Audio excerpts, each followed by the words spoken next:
할렐루야. 밝은 아침이 우리에게 찾아왔습니다. 창세기에 보면 저녁이 되고 아침이 되니 이렇게 천지창조가 연결이 되죠.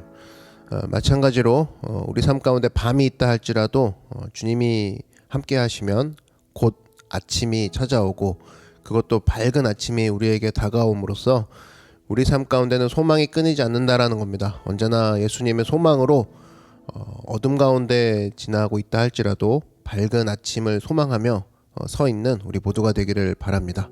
기도하겠습니다. 사랑해 주님 감사합니다.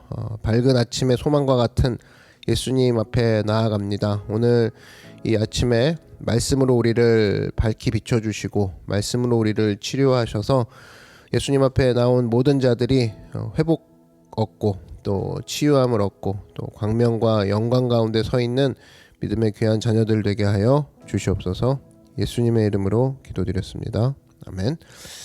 함께 말씀 보겠습니다. 사무엘하 18장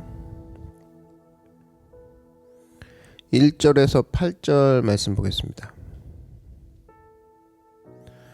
사무엘하 18장 1절에서 8절 말씀 제가 봉독하겠습니다. 이에 다윗이 그와 함께한 백성을 찾아가서 천부장과 백부장을 그들 위에 세우고, 다윗이 그의 백성을 내보낼세 3분의 1은 요압의 휘하에, 3분의 1은 수루야의 아들 요압의 동생 아비새의 휘하에 넘기고, 3분의 1은 가드 사람 이때의 휘하에 넘기고, 왕이 백성에게 이르되 나도 반드시 너희와 함께 나아가리라 하니, 백성들이 이르되 왕은 나가지 마소서. 우리가 도망할지라도 그들은 우리에게 마음을 쓰지 아니할 터이요, 우리가 절반이나 죽을지라도 우리에게 마음을 쓰지 아니할 터이라. 왕은 우리 10,000명보다 중하시오니 왕은 성읍에 계시다가 우리를 도우심이 좋으니이다 하니라. 왕이 그들에게 이르되 너희가 좋게 여기는 대로 내가 행하리라 하고, 문 곁에 왕이 섬에 모든 백성이 100명씩 1000명씩 대를 지어 나가는지라. 왕이 요압과 아비새와 이때에게 명령하여 이르되 나를 위하여 젊은 압살롬을 너그러이 대우하라 하니, 왕이 압살롬을 위하여 모든 군 지휘관에게 명령할 때 백성들이 다 들으니라. 이에 백성이 이스라엘을 치러 들로 나가서 에브라임 스풀에서 싸우더니 거기서 이스라엘 백성이 다윗의 부하들에게 패하매, 그날 그곳에서 전사자가 많아 20,000명에 이르렀고, 그 땅에서 사면으로 퍼져 싸웠으므로 그날의 수풀에서 죽은 자가 칼에 죽은 자보다 많았더라. 아멘. 네, 오늘은 다시 시작하는 힘이라는 제목으로 하나님 말씀 증거하도록 하겠습니다. 아마도 이 사무엘하 18장의 상황이 다윗에게 있어서는 인생에 있어서 바닥의 상황인 것 같습니다. 왜냐? 지금 아들 압살롬에게 쫓겨나가는 상황이거든요. 다시 재기해야 되는 상황입니다. 사실은 사람이 원래 바닥에서 시작할 때는 어렵지 않습니다. 그런데 왕까지 있다가 높은 지위에 있다가 추락하고 난 다음에 다시 시작한다라는 거, 이거는 쉬운 일이 아니라는 거예요. 그런 의미에서 내가 어떤 일정한 지위에 있다가 추락을 하고 난 다음에 다시 시작할 수 있는 힘, 저는 이 사무엘하 18장의 말씀에서 붙들 수 있다고 생각합니다. 다시 시작하는 거, 이거 의욕만 가지고 되는 게 아니다라는 거예요. 오늘 다윗의 방법을 통해 어떻게 추락한 이후에 다시 시작할 수 있을까, 이것을 한번 점검하는 시간이 되기를 바랍니다. 3가지로 정리하겠습니다. 첫 번째, 추락한 이후에 다시 시작하기 위해서는 자신의 힘을 재정비하는 것이 중요하다라는 거예요. 그러니까 자꾸만 없는 힘을 추구하려고 하지 말고 나한테 지금 있는 힘, 이것에 집중하는 것이 중요하다라는 겁니다. 사실은 다 잃어버린 것 같이 보이지만 그렇지 않아요. 여전히 남아있는 힘이 뭔가 있다라는 거예요. 그 남아있는 힘에 집중하는 거, 그게 중요하다라는 겁니다. 오늘 1절과 2절 한번 보십시오. 이에 다윗이 그와 함께한 백성을 찾아가서 천부장과 백부장을 그들 위에 세우고, 다윗이 그의 백성을 내보낼세 3분의 1은 요압의 휘하에, 3분의 1은 수르야의 아들 요압의 동생 아비새의 휘하에 넘기고, 3분의 1은 가드 사람 이때의 휘하에 넘기고, 왕이 백성에게 이르되 나도 반드시 너희와 함께 나가리라 하니. 그러니까 자기의 군사들을 재정비했다라는 겁니다. 3분의 1씩 3분의 1씩 3분의 1씩 3분의 1씩 그리고 나가니까 결국은 승리할 수 있는 계기가 되더라라는 거예요. 하나님께서 이미 우리에게 주신 것이 있습니다. 이미 남아있는 게 있어요. 근데 남아있는 것을 정비해서 쓰는 것과 정비를 하지 않고 쓰는 것과는 하늘과 땅 차이다라는 겁니다. 예를 들어 뭐 악기 같은 것을 연주하는데 어떤 사람은 악기 탓을 합니다. 악기가 더 좋으면 잘한다. 뭐 어떤 사람은 더 비싼 악기면 더 훨씬 나은 연주를 할 수 있겠다. 뭐 그것도 맞는 얘기겠죠. 그러나 동일한 악기를 할지라도 얼마나 자기가 또 연습을 하고 정비를 하고 훈련돼 가지고 나왔느냐에 따라 그 수준의 차이가 엄청나다라는 겁니다. 준비된 모습으로 나오면 멋진 연주가 될 수 있는데 아무리 좋은 악기를 할지라도 준비되지 못하고 훈련되지 못한 모습으로 나온다. 아무것도 아니다라는 거예요. 다윗이 처음에 골리앗을 물리칠 때 한번 보십시오. 사울의 그 갑옷을 입고 나가려고 하니까 안 되죠. 자기 게 아니니까. 골리앗을 물리쳤던 것이 돌멩이라는 것을 잊지 마십시오. 그냥 일반적인 돌멩이는 아무 의미가 없지만 다윗에게 있어서의 물맷돌은 어떤 의미지? 물맷돌 던지는 훈련을 많이 했죠. 곰한테서 양을 뺏어오고 또 사자를 대항해서 싸울 때 물맷돌로 다 이기지 않았습니까? 과거의 경험들이 있죠. 훈련된 다듬어진 물맷돌은 웬만한 창보다도 강하다라는 겁니다. 옛날 뭐 조선시대나 이럴 때 무기가 없을 때 우리 보통 의병들이 일어날 때 그 무기 없을 때는 어떻게 했다 그러죠? 대나무 있죠, 대나무. 대나무를 날카롭게 깎아가지고 죽창을 만들었다고 하지 않습니까? 죽창. 일반적인 대나무를 가지고 싸우면 이거 어떻게 이기겠습니까? 때리면 몇 대 맞으면 뭐 아프기나 할까요? 그러나 다듬은 대나무는 창이 될 수 있다라는 거예요. 그죠? 하나님께서도 마찬가지라는 겁니다. 우리에게는 보잘것없는 것처럼 보이지만 남아있는 게 있어요. 남아있는 거. 그것을 가지고 하나님의 능력 가운데 잘 정비하게 될 때 대나무도 죽창이 될 수 있고 돌멩이도 물맷돌이 될 수 있고 무딘 칼날도 잘 다듬으면 창이 될 수 있다라는 겁니다. 돌멩이가 그냥 돌멩이가 아니라 잘 다듬기만 하면 잘 준비되기만 하면 골리앗을 무너뜨리는 물맷돌이 되는 거죠. 그러므로 여러분 추락한 상태에 놓여 있는 사람들 있습니까? 제일 먼저 내게 남아있는 것이 무엇인가? 내게 남아있는 것들 가지고 다시 시작한다. 이게 중요하다라는 거예요. 다른 것으로 하면 안 됩니다. 내가 이미 잘했던 것들 있죠. 내가 이미 잘했지만 지금은 무너져 있는 거. 또 내가 이미 가지고 있지만 지금은 날카롭지 않은 거. 이런 것들. 내가 이미 잘했지만 지금은 녹슬어 있는 것들. 이런 것들을 잘 정리해서 재정비해서 나아가면 이길 수 있다라는 겁니다. 주님께서 우리에게 주신 은사를 잘 활용해서 정리해서 정비해서 일어날 수 있는 믿음의 신실한 종 되기를 바랍니다. 두 번째로 필요한 것이 뭐냐면 동역자를 세우는 겁니다. 여기서 참 인상적인 것인데 2절 한번 보시면 여기 3분의 1씩 나눌 때 세 번째 한번 보십시오. 가드 사람 이때 휘하에 넘기고 이렇게 이런 게 나오죠. 가드 그러면 잘 알지 않습니까? 가드가 어떤 곳이에요? 이 블레셋이라는 나라는 나라라기보다는 원래 그리스 지방에 있는 해적들이었습니다. 해적. 그들의 목표는 애굽이었어요. 애굽에 들어가서 노략질하고 약탈하는 거예요. 근데 뭐 애굽이 뭐 만만한 나라가 아니지 않습니까? 그러니까 애굽에 들어갔다가 실패하면 해안가에 나와서 잠시 쉬었다가 다시 공격하고 이것을 반복했던 사람들이에요.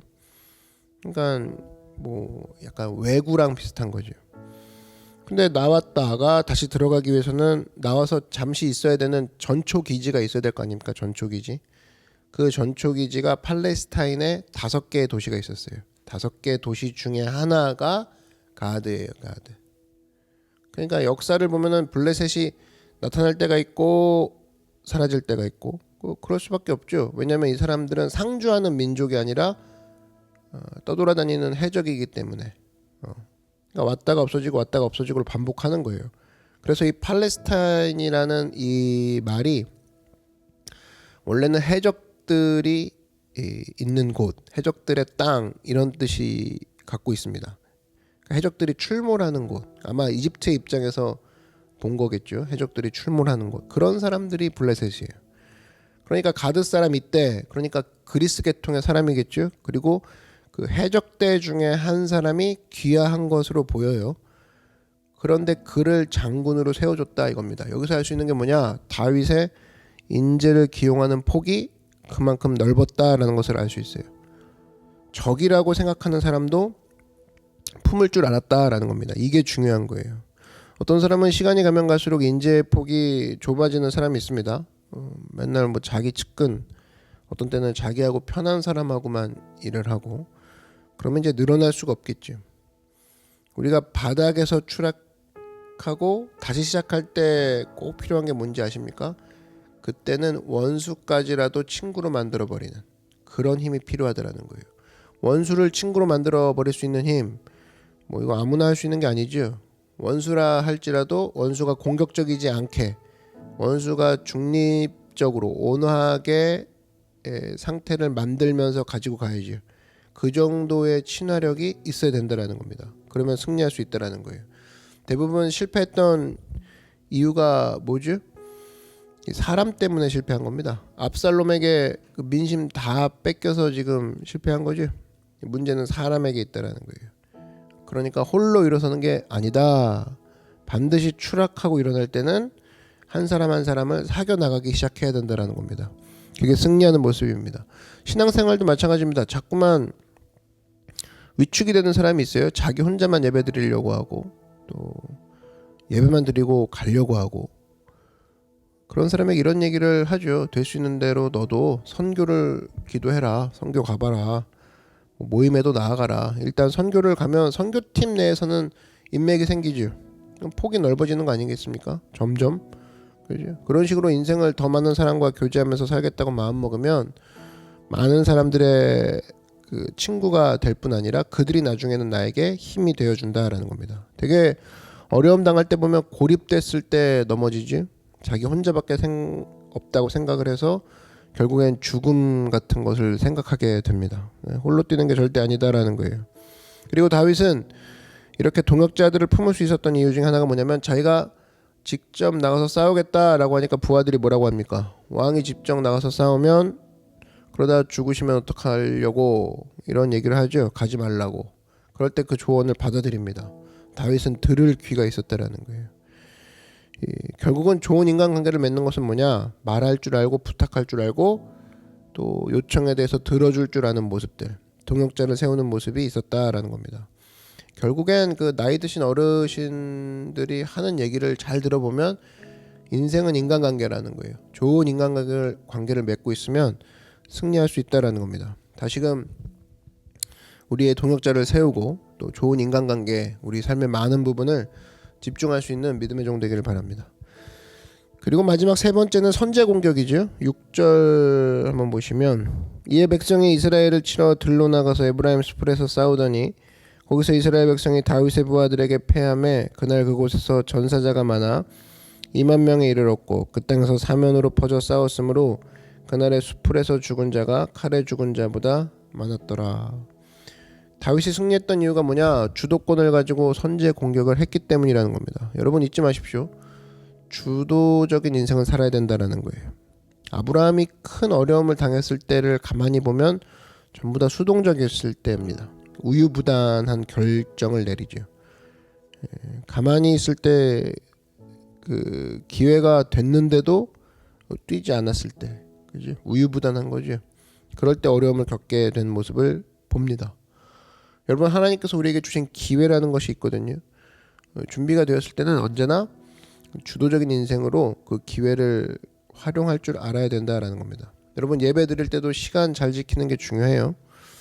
일단 예배 지각하는 사람들의 속성을 보면 온라인에서도 지각을 하죠. 온라인에서도. 오프라인 때 지각하는 사람은 온라인에도 지각을 해요.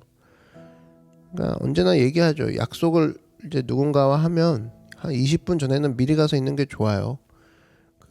가서 좋은 게 일단은 뭘 하나, 책 하나를 읽고 있더라도 손해 볼 게 없죠.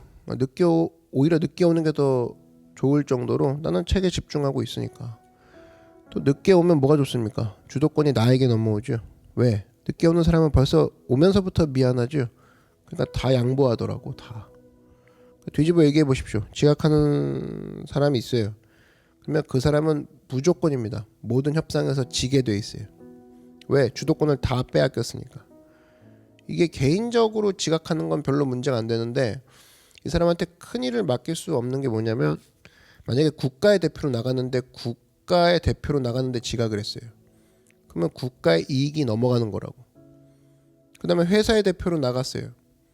근데 지각을 해요. 그러면 회사의 이익을 상대방에게 넘겨주는 거죠. 한마디로 말해서 역적이죠. 지각하는 자는 역적입니다. 주도권을 다 상대방에게 주고 시작하는 거거든요. 우리 인생도 마찬가지입니다. 처음 시작할 때마다 이 프리미엄이라는 게 있어요. 처음 시작할 때 하는 프리미엄. 마치 신인 배우상은 평생에 한 번이죠. 그런 것처럼 처음 시작할 때 오는 혜택이 있거든요. 1회라는 말은 한 번이에요.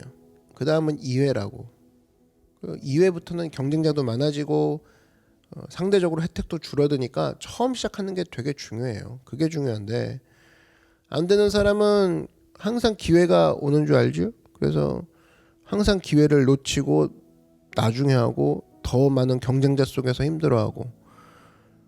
그래서 어떤 사람을 보면 인생을 쉽게 풀어나가는 사람들의 특징은 보면 언제나입니다. 선제 공격하니까 쉬워요. 선제 공격. 근데 어떤 사람은 항상 힘들어합니다. 왜냐하면 기회가 왔을 때는 쭈빅쭈빅 뒤로 밀어서 안 하고 이제 하려고 하니까 사람들이 많아졌거든요. 그러니까 자기가 힘들어지면 또 하려고 하고.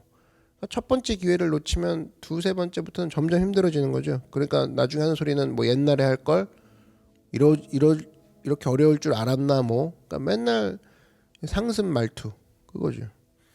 대학생들도 마찬가지입니다. 졸업하자마자 취업하려고 하면 쉽죠. 근데 뭐 괜히 되지도 않는 공부한답시고 외국 유학 갔다가 30 훌쩍 넘겨버리고 그 다음에 취업하려고 하니까 누가 받아주나요? 부담되니까. 안 받아주죠. 그러니까 잘 보면 이 선제 공격이 중요한 건데 쉬울 때는 안 하고 스스로 어렵게 만들고 난 다음에 뭐 사는 게 어렵다 그러고 사회 진입 장벽이 높다 그러고 그렇게 되는 경우가 많다라는 겁니다. 그러므로 우리가 잊지 말아야 할 건 언제나 주도권을 가지고 주께서 기회를 주셨을 때는 선제 공격할 줄 아는 그런 담대함이 있어야 된다라는 거예요. 교회와 사역도 마찬가지죠. 선제 공격을 할 때가 있다라는 겁니다. 주님이 기회를 주실 때가 있다라는 거예요. 그것을 잘 활용하는 교회. 다윗 지금 멋지지 않습니까? 저는 이 광야에 있던 다윗이 일어나서 왕이 되었다. 이것도 멋진 일이지만 왕이었다가 추락했던 인생, 아들에게 쫓겨난 인생이잖아요. 그럼에도 불구하고 바닥에서 다시 일어났다. 이게 더 멋있는 것 같아요. 이게 중요하죠. 여러분도 있는 힘을 잘 재정비하고 또 동역자를 잘 세우고 선제 공격함으로 다시금 잃어버렸던 모든 영역을 다윗처럼 회복하는 여러분 되기를 바랍니다. 오늘도 예배드리는 분들 가운데 다시 시작해야 될 사람들 많이 있다고 생각합니다.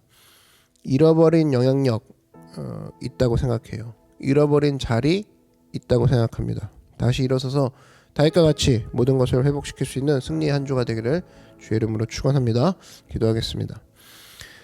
사랑의 주님, 능력의 주님, 우리에게 바닥에서 다시 시작할 수 있는 힘을 주시옵소서. 하나님의 힘들을 재정비해서 대나무로 쓰지 않고 죽창으로 사용하고 그냥 돌멩이로 사용하는 것이 아니라 물맷돌로 사용하게 하셔서 승리하게 하여 주시옵소서. 동역자를 세우고 주도권을 잡고 선제 공격하는, 그래서 승리하는 인생으로 우리를 이끌어 주시옵소서. 예수님의 이름으로 기도드렸습니다. 아멘. 오늘 말씀을 생각하면서 주님의 이름 한번 부르고 다 같이 통성으로 기도하겠습니다. 주여, 사랑해 주님 감사합니다. 바닥에서 다시 시작할 수 있는 힘을 더하여 주시옵소서. 우리 삶 가운데